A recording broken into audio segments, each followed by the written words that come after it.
এটা একটা নয়নতারা ফুলের গাছ, কোনো যত্ন ছাড়াই নিজের থেকে বেড়ে উঠেছে বাড়ির পেছনে। কোনোদিন একটু জল পর্যন্ত দেওয়া হয়নি, বৃষ্টির জল যেটুকু পায় সেটুকুই।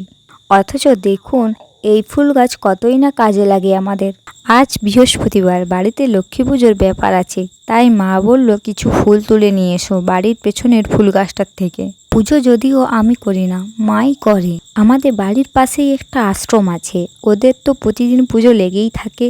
ওরাও মাঝে মধ্যে এখান থেকে ফুল তুলে নিয়ে যায়। পাড়া প্রতিবেশীদেরও ফুল লাগলে ওরাও নিয়ে যায় এখান থেকে। আর পাড়ার কিছু বাচ্চা আছে এত দুষ্টু, ওরা যখন স্কুল যায় এই গাছ থেকে সব ফুল ছিঁড়ে নিয়ে চলে যায়। এখানে প্রাইমারি স্কুলের রাস্তাটা এদিক দিয়েই গেছে, আর এই গাছে প্রতিদিনই ফুল ফোটে।